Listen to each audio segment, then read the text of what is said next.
Welcome back, and in this module we shall be talking about file management, kind of useful in any system, especially a Unix-based system where one way or another you shall be spending most of your time working with files, especially configuration files.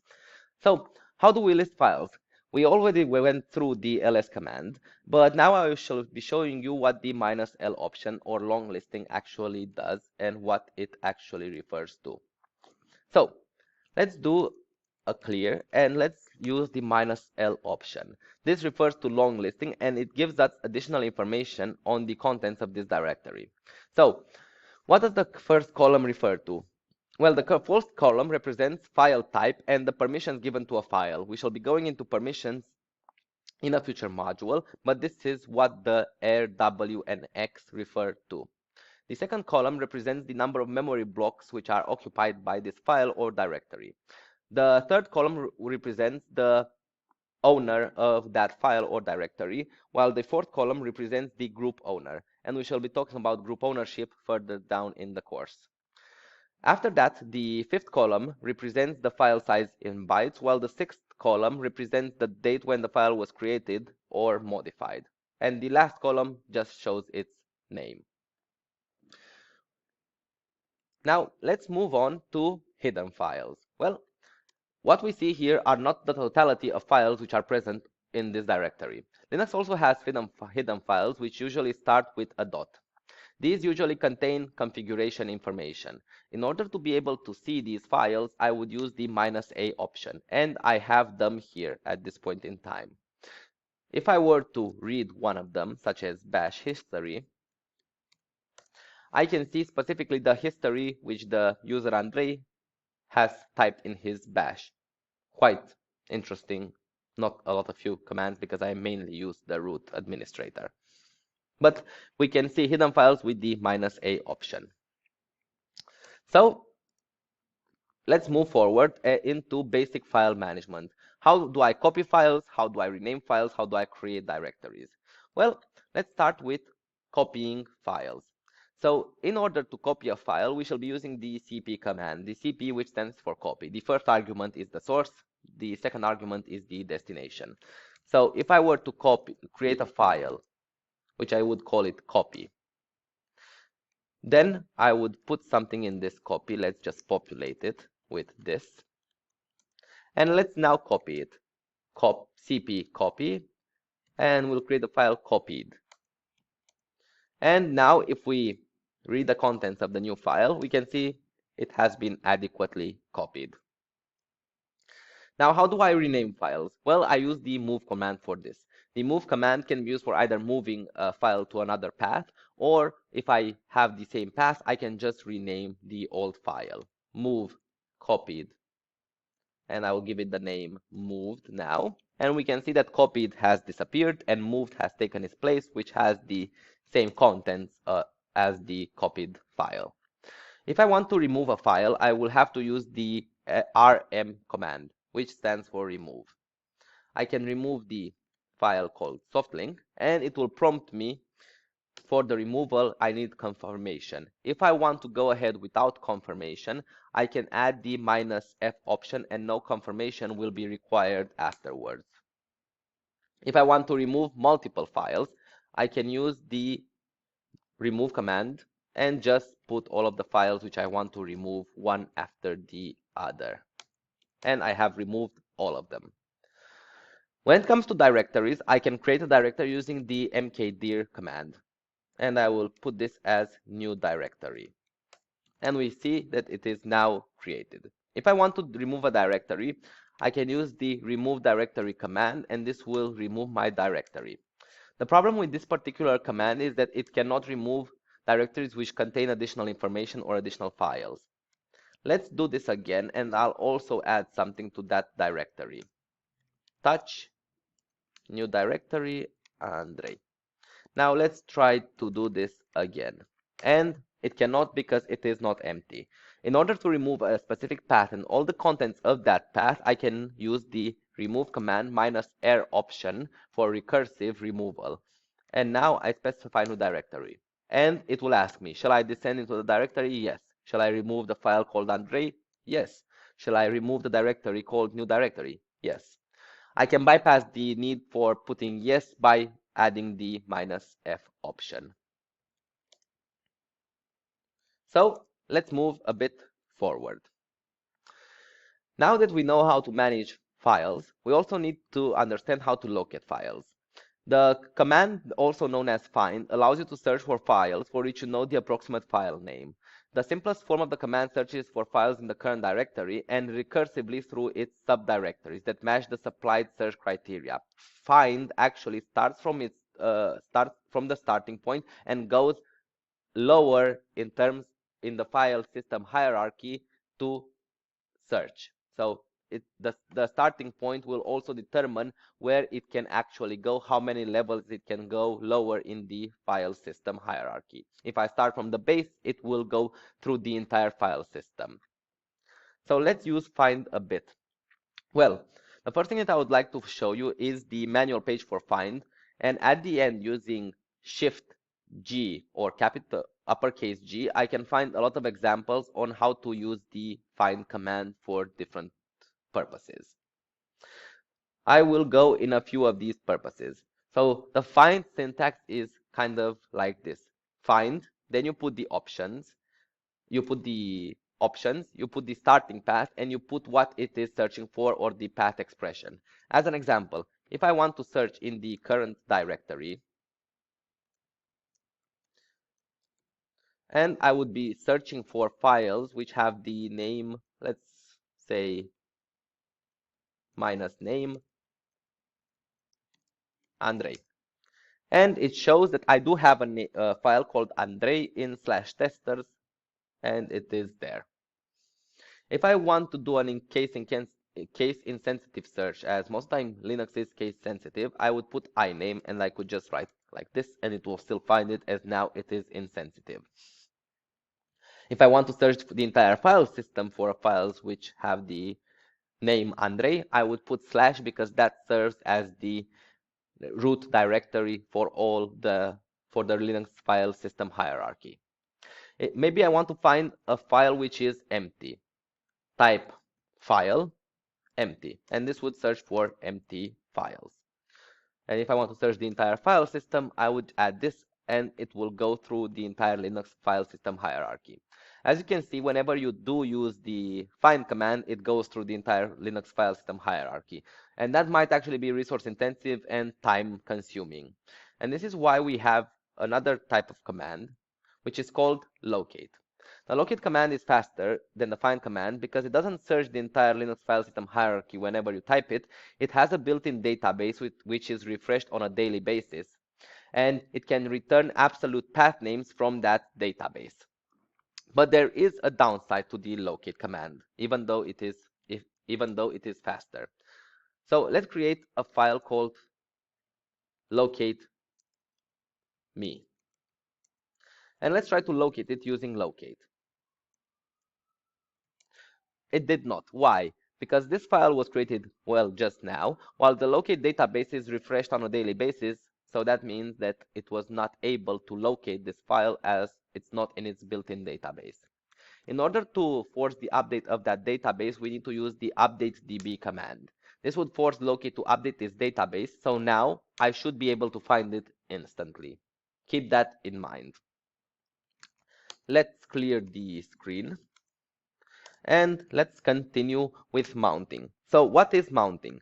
In order to access a file system in Linux, you first need to mount it. Mounting a file system means you are making it accessible at a certain point in the Linux directory tree. When you mount a filing system, it doesn't matter what you are mounting in terms of a storage device. It can be a hard disk, a CD-ROM, a floppy disk, or a USB mass storage device. You just simply need to know the name of the device and the mount point. The mount point is usually a directory where you would mount that specific storage device. If I want to see what is currently mounted in my Linux, I would use the mount command, and this shows me what are the particular devices which are mounted at this point in time. Let's assume I want to mount something else. I have a partition called SDB1. I want to mount this in a directory which I have already created. The directory is called mount point, and we can see it here. So If I want to mount it, I would choose the device, in this case SDB1, and the mount point, which in this case is called mount point. Now let's see if I have successfully mounted it. We can see it in the last line, /dev/sdb1 on mount point. If I were to enter /mount point, I can go here, I can create a file, I can see the file, it is here, I can go into the file, I can write things into the file, so it works perfectly. Let's go back. If I want to unmount a device, I would just go with the command umount and the mount point, in my case also known as mount point. So let's see if I have successfully unmounted it. Well, it's not here, so yes, that would mean it has been unmounted. If I look into the block devices, this is another command which lists all the block devices. We can see there is no mount point for SDB1 anymore. This type of mounting is not persistent. This is one-time mounting. On system reboot, it will not persist. For persistent mounting, we shall be covering that when we are talking about basic storage in the last module of this course. If I want to unmount everything which is not busy, an umount -a option will unmount everything which at this point is not busy. So let's clear and let's move on to links. So in order to understand how links work in Linux, we need to understand that usually when we write something to a specific space on Linux, we use an inode. The inode is a database that describes the file or directory's attributes, such as metadata and the physical location on the hard drive. They are usually the numerical value of a full address. And this is why there are two types of links. We have hard links. Hard links create a link directly to that inode, while soft links or symbolic links just reference a file which then connects directly to that inode. In order to create a link in the Linux system, we have the ln command. A hard link will not include any additional options. A soft link or a symbolic link will include the -s argument. So let's create some links. I'll change directory back to /home/Andrei. And let's make a link for the copy file. So ln copy the source hard link. We shall name the link hard link. Ln copy soft link -s. If I do cat on both of them, they will return what they should, the contents of the original file. But because the soft link or the symbolic link is a reference to the actual copied file, if I do remove the copied file, we will be able to see that the soft link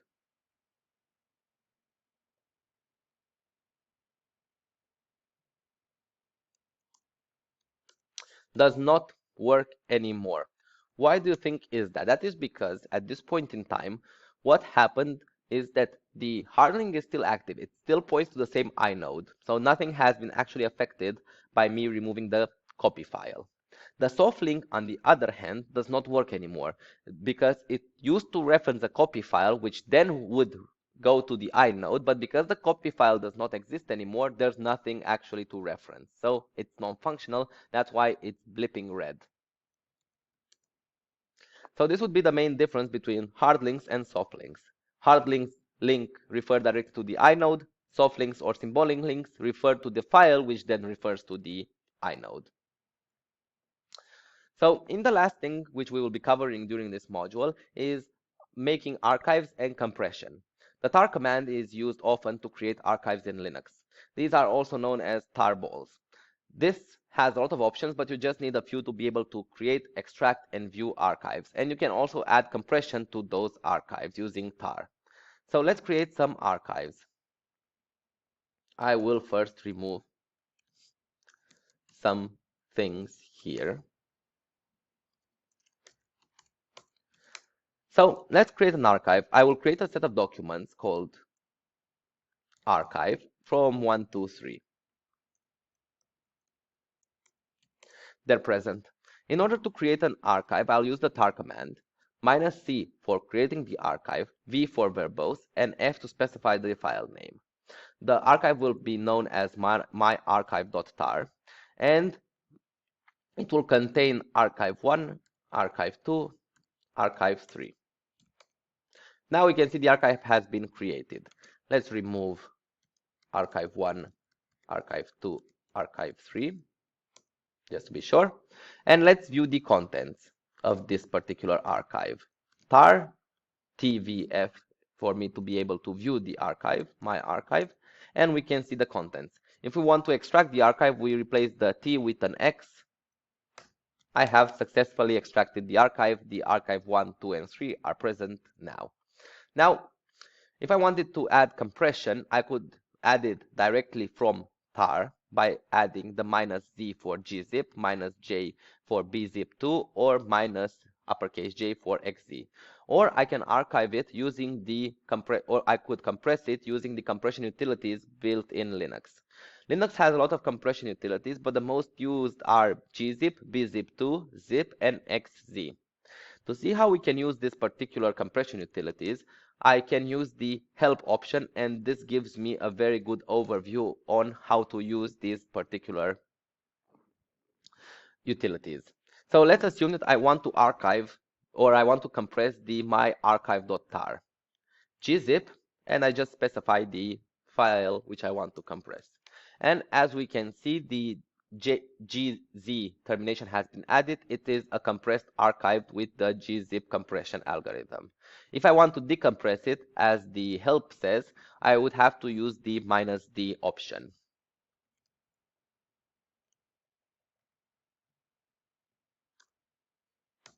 And as you can see, it does no longer end with gz, so it has been decompressed.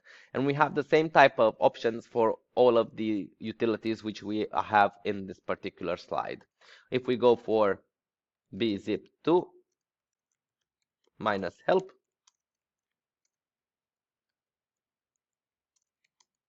we can see the similar options for bzip2 in this regard. So now that was the end of this particular module. In the next module, we shall be going over users and groups. So what did we learn during this module? We learned how to list files and what long listing means and what each column during the long listing refers to. How to view hidden files with the -a option for the list command, and what do hidden files usually contain. How can we copy, rename files, delete files, create directories, and remove directories using Linux commands? How to locate files using the find command, as well as using the locate command, which is faster, but keep in mind to update the database because the locate command does not take into account only files which are present in its database, and that database is being refreshed on a daily basis. So that means if you create a file, it will not be present and will not be able to be found by the locate command unless you update and refresh its database using the update db command. What is mounting and how do you mount devices into mount points, including the steps such as creating a directory to serve as a mount point and how you can view mounted devices. What is an inode and what is the difference between hard links and symbolic links? And how can you create archives using tar, and how can you add compression to those archives, and how you can use decompression, and how you can use the compression utilities built in Linux, and how you can see the options available using the -help argument. Thank you very much, and in the next module we shall be talking about users and groups, and I hope to see you at that point.